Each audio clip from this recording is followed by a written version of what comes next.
Diego Forlán, la capitale Montevideo, la chanteuse Ellie Medeiros sous le footballeur Enzo Francescoli, Punta del Este, Isla de Lobos, Cabo Polonio ou encore Piriápolis. De nombreux éléments pourraient faire l'objet d'une vidéo, mais ce ne sont pas ces éléments qui vont être évoqués. Bonjour à tous, j'espère que vous allez bien, écoutez-moi, tout va pour le mieux, très heureux de vous retrouver pour un nouvel épisode de Road to World Cup, le numéro 23, ça y est, il nous en reste 10, on s'approche de la fin, même si voilà, il reste encore beaucoup d'épisodes en peu de temps, mais on va y arriver, et dans cet épisode, du coup, vous l'aurez compris, on va parler de l'Uruguay. Donc installez-vous confortablement, n'hésitez pas à liker et à vous abonner, et c'est parti, générique.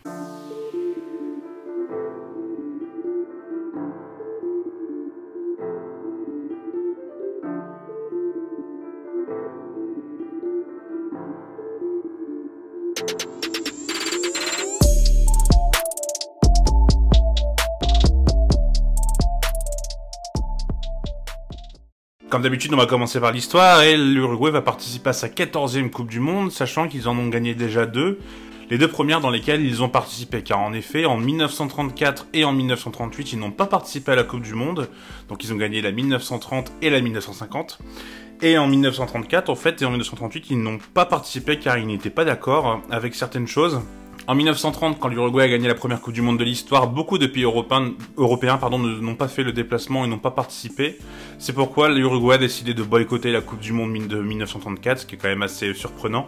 Et pareil en 1938, ils voulaient que la Coupe du Monde soit en Amérique du Sud, finalement c'est en France qu'elle a eu lieu. Et pareil, ça n'a pas plu à l'Uruguay, donc ils ont décidé également de ne pas y aller. Et voilà, donc c'est pourquoi ils ont participé à leurs deux premières Coupes du Monde en 30 et en 50, et ils ont gagné les deux. À part ça, il y a eu 3 demi-finales. En 1954, où ils ont perdu 4-2 après prolongation contre la Hongrie. En 1970, où ils perdent 1-0 contre l'Allemagne de l'Ouest sur un but de Overath. Et beaucoup plus récemment, en 2010, on se rappelle qu'en quart de finale, il y a eu cette fameuse main de Suarez. Et derrière, Asamoah Gyan a loupé le penalty. Et ils se sont retrouvés en demi-finale et ils ont perdu contre les Pays-Bas 3-2 avec cette magnifique frappe de Giovanni Van Bronckhorst venu d'ailleurs. Bref, l'Uruguay est quand même un pays qui pèse et qui a une importance, je trouve, dans le milieu football. Et est-ce que la forme de l'Uruguay peut leur permettre de refaire un exploit? Alors, on va pas aller jusque-là, car en effet, l'Uruguay va mieux, l'Uruguay va bien, mais si vous m'avez posé la question il y a quelques mois, je vous aurais pas du tout tenu ce discours, pardon. L'Uruguay, en fait, a eu des gros soucis, il n'a failli pas se qualifier, ils étaient 7e en poule. Ils ont viré le très grand sélectionneur Tabarez, qui est quand même un sélectionneur assez historique pour cette sélection, et ils ont pris un nouveau sélectionneur, et avec ce nouveau sélectionneur, ça allait beaucoup mieux. Il y a quelque chose de nouveau qui s'est créé, et c'est pourquoi l'Uruguay a quand même réussi à se qualifier. Donc voilà, la forme est plutôt bonne, l'équipe est derrière son sélectionneur. Le sélectionneur qui est Diogo Alonso, du coup, 47 ans, voilà, jeune sélectionneur. Et c'est vrai que du coup la forme est beaucoup mieux. Il y a eu une belle victoire là contre le Canada lors du dernier match 2-0, avec contre le Canada qui avait plutôt pas été ridicule, et il y a eu également une défaite contre l'Iran, mais celle-là n'est pas anecdotique. Donc voilà, on sent quelque chose d'intéressant, et puis il y a quand même pas mal d'expérience et il y a pas mal de jeunesse. Je pense que là on est en plein renouvellement de cycle, vous allez le voir dans l'effectif juste après. Donc à voir comment va évoluer cette équipe de l'Uruguay, mais il faudra pas la sous-estimer. Comme souvent, on connaît en plus, sans rentrer dans le cliché qui est assez fatigant, je le reconnais. Mais voilà, les équipes sud-américaines ont énormément de panache et défendent toujours tous ensemble, donc ça va apporter quelque chose. Donc ouais, ça va être une équipe qui va quand même pas être négligée, même si comparé par exemple au Brésil, à l'Argentine, bien évidemment, et même à l'Équateur, peut-être que la forme est un peu moins bonne. Est-ce que le niveau est aussi bon? Je ne sais pas, par rapport à l'Équateur, petit doute.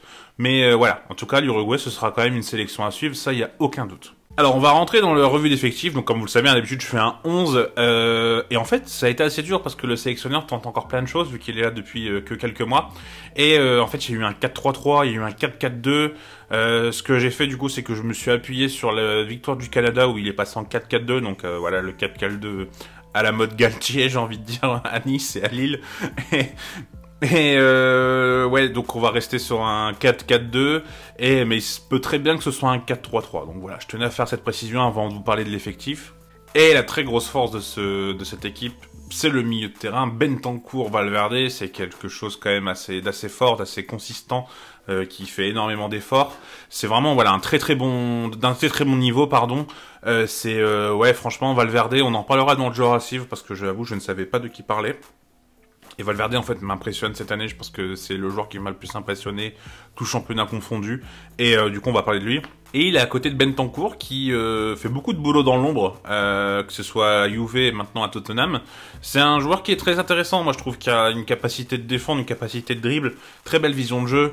Il peut être assez, on va dire malin, on va dire dans son dans sa façon de défendre par moment. Et ouais non franchement ce milieu il est absolument remarquable et clairement c'est une des grosses forces de cette sélection.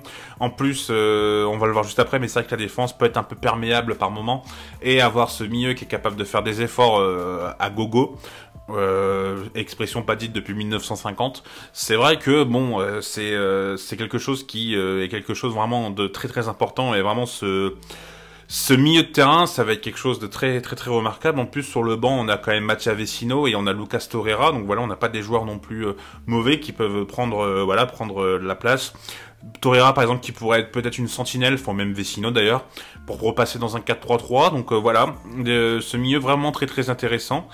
Et on peut peut-être parler de l'attaque, même si l'attaque, ça reste, voilà, on ne sait pas vraiment où on en est. Cavani revenait très bien, mais il a pris un petit coup avec Valence il y a quelques semaines, donc à voir comment il est physiquement. Mais en tout cas, Cavani revenait très bien du côté de Valence. Cavani, excellent joueur, tout comme Luis Suarez d'ailleurs. Et Darwin Núñez, en fait, ouais, voilà, en fait, ça dépend de l'état de forme de Darwin Núñez. On sait que il a potentiellement des difficultés à finir les occasions, il gâche. Alors, ça reste un très jeune attaquant, donc ça peut être normal. Mais voilà, ça peut un peu dépendre de ça. Et il va falloir voir dans quel état vont être les trois devant. J'ai mis Núñez et Suarez, ça se peut que ce soit Cavani qui soit utilisé, mais Núñez ça a l'air d'être quand même beaucoup apprécié de la part du sélectionneur, donc c'est pour ça que j'ai mis Núñez, qui peut également se retrouver sur un côté, d'ailleurs c'est déjà arrivé. Donc voilà pour l'attaque. Ça va être ouais, à voir comment si Luis Suarez va être. Comme beaucoup de personnes d'expérience dans l'effectif, je pense que vu que c'est leur dernière Coupe du Monde, Luis Suarez qui a d'ailleurs été champion d'Uruguay avec son équipe le national ou la nationale d'ailleurs, je sais plus comment on dit, excusez-moi. En tout cas voilà, va falloir voir cette attaque, ça va sûrement être la last dance si je puis dire de Suarez, de Cavani et d'autres joueurs, donc on va voir comment cette équipe va évoluer, mais en tout cas cette attaque sur le papier, en tout cas c'est trois noms très très ronronnants, à voir leur forme et à voir leur impact. On a parlé de l'attaque, on a parlé du milieu. Sur les côtés, on a De Arrascaeta, Georgian De Arrascaeta, voilà. Je vais peut-être mal prononcer, excusez-moi. Et on a également De La Cruz, et c'est pareil, il peut y avoir pas mal de changements. Alors De Arrascaeta, il joue à Flamengo, c'est un joueur qui a une très bonne qualité de passe, qui est bon pour faire des passes décisives. Cette année, il a fait 10 passes décisives dans le championnat brésilien. Donc voilà, un joueur très intéressant de 28 ans, qui est voilà dans la fleur de l'âge, si je puis dire, qui ouais, va être très important pour pouvoir servir voilà ceux de devant. Il est capable de faire pas mal d'efforts, capable également de faire des efforts défensifs au besoin. Donc voilà, ça va être un joueur qui va être intéressant. Et de l'autre côté, on a De La Cruz qui a 25 ans, qui joue du côté de River Plate. À voir s'il va être utilisé ou pas, parce qu'on peut également avoir Facundo Torres, un jeune pépite, même s'il a 22 ans maintenant, mais en tout cas jeune joueur très prometteur, qui a rejoint la MLS récemment, qui est à Orlando. Donc voilà, joueur très intéressant. Et si on reste sur les pépites, on peut également voir de l'autre côté Pellistri, qui est à Manchester United, qui joue du coup avec les U23 de Manchester United, qui pareil, je sais que Lyon était dessus d'ailleurs à un moment, et voilà, c'est deux joueurs très virevoltants, très bons dribbleurs, donc sur les ailes en tout cas il y a de la qualité, il y a de la technique. À voir qui sera mis, parce que c'est vrai que ça tourne assez souvent. Ce sera peut-être plus Facundo Torres que De La Cruz d'ailleurs, donc à voir comment ça va se passer. En tout cas sur les ailes, va falloir être vigilant, parce que ça reste, même si c'est des joueurs qui évoluent pas forcément dans des équipes que l'on suit tous les jours, c'est des joueurs qui ont de la qualité. Donc il faudra être attentif par rapport à ce qu'ils vont apporter à l'équipe de l'Uruguay. Avant de rentrer dans la défense, qui est clairement la faiblesse, on en reparle après, on va parler du gardien, qui est Rochet. Alors je crois que ça se prononce comme ça. Avant c'était Muslera, et en fait le sélectionneur a décidé de enlever Muslera et de mettre Rochet, ou Rocher d'ailleurs. Mais bon, ça fait un peu Ferrero Rocher, donc j'y crois pas trop. Mais c'est vrai que Rochet... mais Rochet, ça fait Rochet et Clank. Enfin bref, je reviens sérieux. Rochet, c'est vrai que c'est un joueur qui ouais, à 29 ans, que j'avoue, je connais pas forcément très très bien, mais c'est vrai que Muslera était très décrié, que voilà, Muslera a apporté énormément, et je pense que c'est ouais, c'est un gardien qui était extrêmement sous-coté à une époque, ça, voilà, c'est une certitude. Mais voilà, maintenant il a 36 ans, Muslera, il était en grande difficulté, donc voilà, ils ont décidé de mettre Rochet. C'était un geste fort de la part du sélectionneur, et pourtant, voilà, ça paye, ça porte ses fruits. Donc c'est une très bonne chose. Et voilà la défense. Alors sur le côté gauche, on a Oliveira qui a 25 ans, qui est arrivé au Napoli, qui est arrivé en provenance de Retafe, qui est la doublure de Mario Rui, du coup, à ce poste, même s'il a quand même pas mal de temps de jeu. Donc lui, pour le coup, je le connais un peu plus, il est quand même intéressant. C'est un joueur qui peut apporter pas mal par ses courses, par sa capacité à intercepter. Enfin, voilà, c'est un joueur qui fait vraiment pas mal d'efforts, donc pas mal d'abattage. Donc c'est un joueur qui peut être très intéressant du côté gauche. Et à droite, on a Varela qui est prêté à Flamengo en provenance du Lokomotiv Moscou. Pour être tout à fait transparent, je le connais pas, mais de ce que Souko m'a dit, c'est pareil. C'était pas forcément un mauvais défenseur, donc voilà, à voir ce que ça va donner. Et dans l'axe, c'est là où en fait il y a un gros chantier parce que on a beaucoup de joueurs qui sont très anciens et on a un joueur qui est très prometteur mais qui n'est pas à 100%, qui a pas joué de match depuis plusieurs mois. Donc à voir comment ça va se passer. Donc là, j'avoue que je ne sais pas quelle charnière sera alignée. Dans le meilleur des mondes, s'il est à 100%, Ronaldo Araujo, le joueur du FC Barcelone, sera mis. Je pense que là, il n'y a pas de doute. Qui est un des plus gros prospects à son poste, je pense. Je l'aime vraiment beaucoup du côté du Barça. Je le trouve très intéressant, très fort, beaucoup de personnalité. Enfin, vraiment, j'aime beaucoup ce joueur. Et du coup, il peut également y avoir Godin. Voilà, Godin qui est plutôt jeune. Hein, voilà, donc il est un peu en déclin. Donc je sais pas si ce serait la meilleure des choses de pouvoir le mettre titulaire. On a également Martin Caceres. Pareil, même raison. On a Jiménez qui, lui, pour le coup, joue du côté de l'Atlético de Madrid, qui est en grande difficulté cette année. Franchement, c'est assez surprenant de le voir autant en difficulté. Peut-être que dans cette sélection, voilà, il va pouvoir renaître et être le Jiménez qu'on connaît. Mais en tout cas, pour l'instant, c'est pas forcément une assurance tout risque. Et Sébastien Coates, du côté du Sporting, qui, pareil... moi, j'ai jamais été convaincu par Sébastien Coates. Après, je vois pas tous les matchs du championnat portugais. À chaque fois que je le vois, en tout cas, il m'impressionne pas. Donc, on va voir comment ça va se passer dans cette défense centrale. Mais clairement, c'est vraiment ce petit chantier qui fait que cette équipe de l'Uruguay, alors elle va peut-être pouvoir passer les poules, c'est ce qu'on va voir après. Mais je suis pas très optimiste pour eux, pour être tout à fait honnête. Comparé à d'autres années où j'aimais bien, surtout en 2010, j'avoue qu'ils m'ont... Enfin, malgré la main contre le Ghana, où ça aurait pu être évitable, mais la Coupe du Monde de Diego Forlán en 2010, voilà, montré dans toutes les écoles de foot, hein. C'était absolument remarquable. Donc ouais, on va voir comment ça va se passer du côté de l'Uruguay. En tout cas, cette charnière centrale, elle peut inquiéter. Et cette poule, du coup, elle sera composée du Portugal, du Ghana, de la Corée du Sud, et c'est pourquoi je disais qu'elle pouvait passer les poules, parce que le Portugal me semble favori assez logiquement, j'ai envie de dire. Je pense qu'ils peuvent finir premier des poules, mais c'est vrai que, alors l'Uruguay-Ghana, il va être assez sympa à voir, du coup, justement par rapport à ce qui s'est passé en 2010 et cette main de Suarez. Donc je pense que les Black Stars vont être très revanchards, donc à voir comment ça va se passer. Et la Corée du Sud, j'ai pas encore bossé dessus. J'ai pas trouvé d'expert en plus sur la Corée du Sud, donc je vous avoue que ça va être assez compliqué de parler de la Corée du Sud. Mais c'est vrai que l'Uruguay en fait peut s'en sortir de cette poule, je pense. La Corée du Sud, je sais que c'est pas la meilleure sélection asiatique sur le moment, même si voilà, c'est le grand rival du Japon.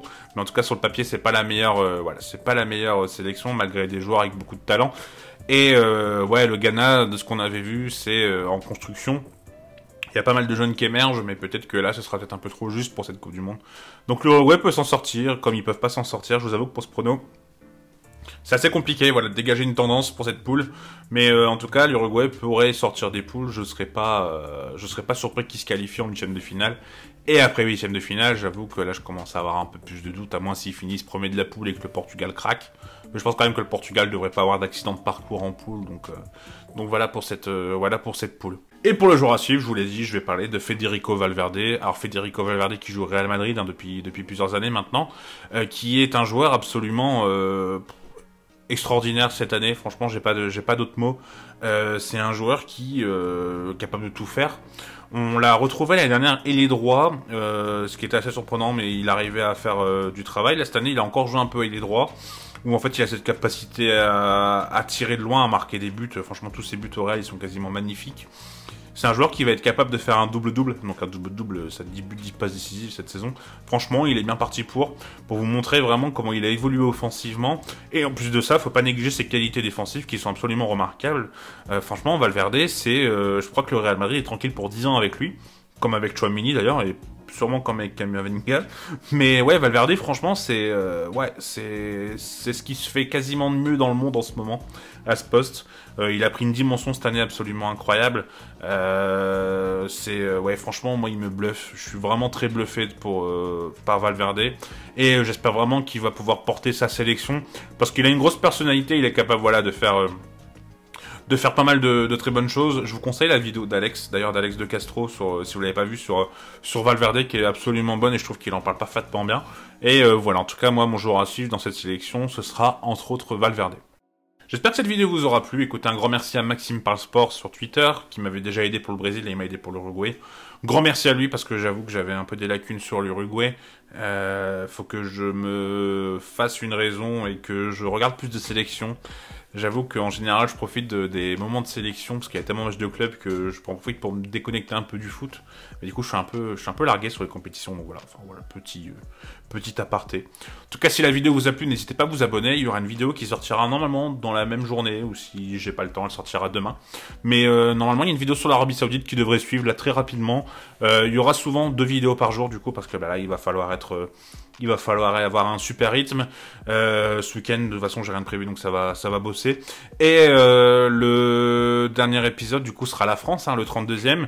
Et j'ai jusque mardi, du coup, parce que la France joue mardi. J'aimerais bien le sortir lundi, je vous avoue, une journée avant. Donc on va voir comment ça se passe. En tous les cas, voilà, on va essayer de tenir le timing et on va essayer de sortir les 32 épisodes.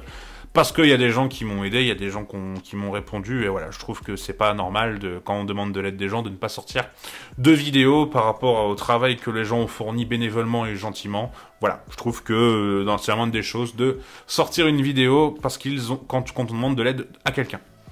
En tout cas, je vous souhaite une très bonne journée ou une très bonne soirée en fonction de vous regardez la vidéo et je vous dis à bientôt. Tchuss!